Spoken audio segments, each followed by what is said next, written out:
안녕하세요. 조용히 쌓는 부입니다. 요즘 미국 주식 직접 투자하시는 분들 정말 많죠.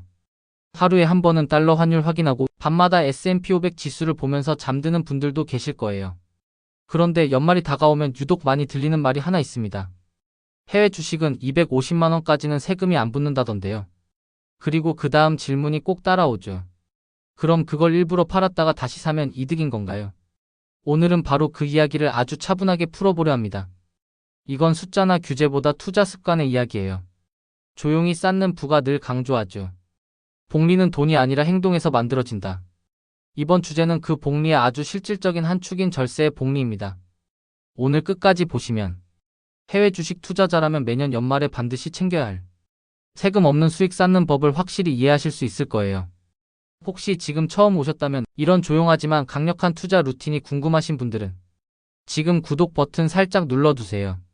앞으로 매달 한 번씩 세금 덜 내고 마음 편히 불리는 법을 한 걸음씩 함께 해드리겠습니다. 그럼 시작해 볼까요? 해외 주식 투자 수익도 중요하지만 그 수익을 세후로 얼마나 남기느냐가 더 중요합니다. 국내 주식은 상장 종목이면 양도세가 없지만 해외 주식은 그렇지 않죠.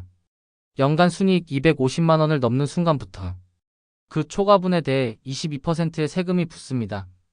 즉 올해 애플, 마이크로소프트, 엔비디아 등으로 400만 원의 이익을 냈다면 250만 원은 공제로 빠지고 남은 150만 원에 대해서만 세금을 냅니다.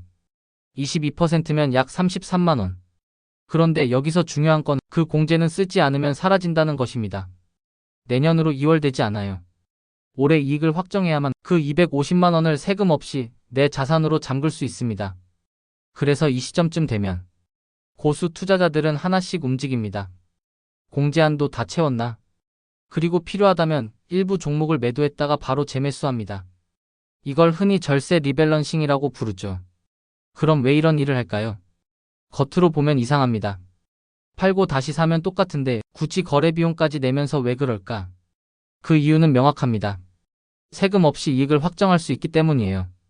예를 들어볼게요. 내가 지금 테슬라 주식으로 평가이익이 250만 원 나 있습니다. 아직 팔지 않았으니 세금도 없고 공제도 없죠. 이걸 지금 팔고 거의 같은 가격에 다시 사면 그 순간 이익이 실현됩니다. 세법상 이미 이익이 확정된 상태예요. 그런데 250만 원까지는 공제 한도니까 세금이 없습니다. 즉, 세금 0원으로 250만 원의 수익을 공식적으로 확정한 것이죠. 이제 다시 산 가격이 새 평단가가 됩니다. 그래서 계좌 화면엔 평단가가 올라간 것처럼 보이지만 그건 손해가 아니라 오히려 세금 없는 리셋이에요. 앞으로 과세될 기준가가 높아지니까 미래에 팔 때 세금 구간이 줄어듭니다. 이걸 매년 반복하면 어떤 일이 생길까요? 매년 250만 원씩 세금 없이 이익을 확정하고 그 금액만큼의 과세 구간을 줄여갑니다. 이건 마치 매년 세무서가 허락한 세금 없는 복리 구간을 내가 스스로 만들어가는 거예요. 10년이면 2,500만 원, 그 이익에 붙을 세금 22%를 아낀다면 550만 원이 세금 대신 내 자산으로 남습니다. 그걸 다시 투자하면 복리의 기초가 커지고 커진 기초가 또 수익을 낳습니다. 이게 바로 세금이 투자 수익이다라는 말의 진짜 의미입니다. 그런데 이렇게 물으시는 분도 많아요. 그래도 수수료가 아깝잖아요. 좋아요, 이건 숫자로 보겠습니다. 요즘 미국 주식 수수료 한쪽당 0.25%, 왕복 0.5% 수준이죠. 거래 금액이 5천만 원이면 수수료는 약 25만 원. 그런데 절세 효과는 250만 원의 이익에 22% 세율이면 55만 원입니다. 즉 세금 55만 원을 피하기 위해 수수료 25만 원을 쓴 겁니다.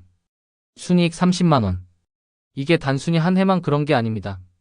이걸 매년 하면 매년 30만 원이 세금 대신 자산으로 남고 그게 다시 투자돼 복리로 굴러가죠.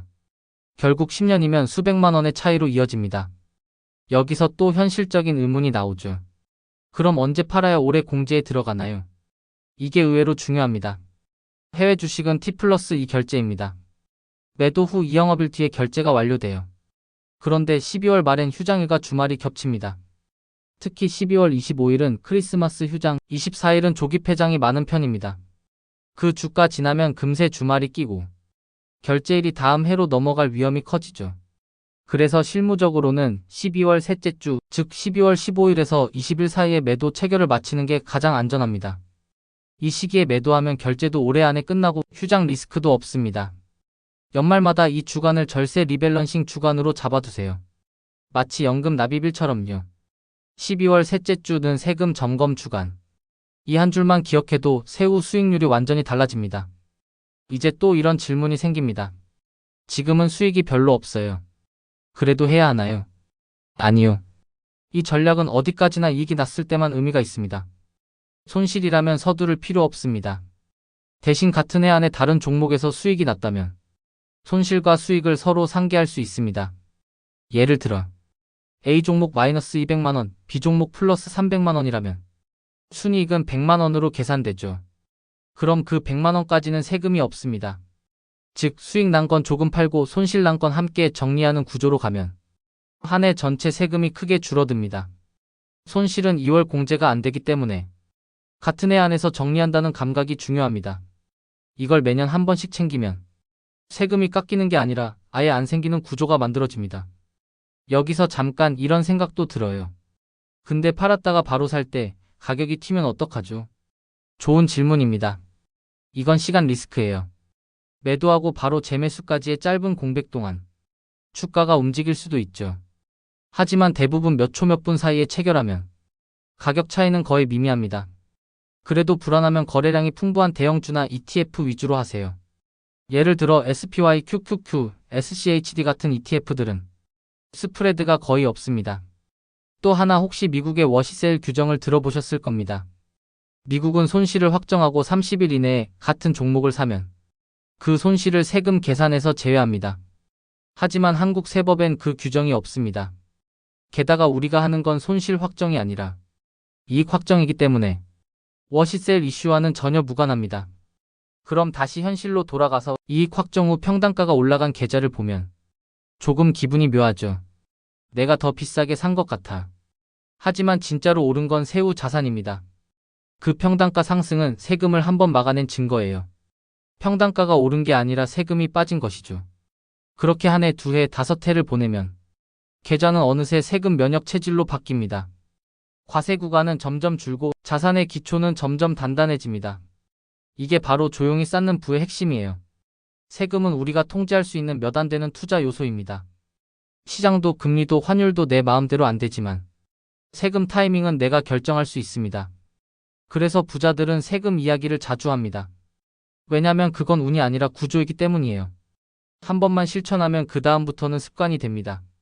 그 습관이 쌓이면 다른 사람은 모르는 곳에서 조용히 수익을 지키게 됩니다. 이건 단순히 돈을 아끼는 게 아니라 내 투자 시스템을 만드는 일이에요.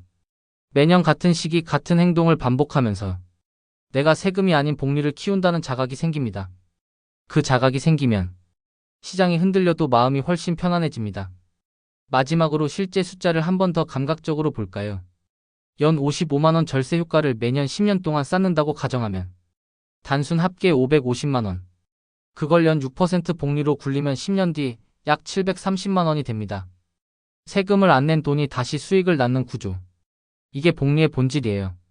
복리는 단순히 이자만이 아니라 세금 절감까지 포함될 때 비로소 완성됩니다.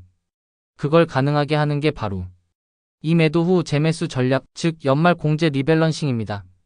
결국 우리가 매년 해야 할 건 아주 단순합니다. 정한 날, 정한 금액, 정한 행동. 그 세 가지를 꾸준히 반복하는 것.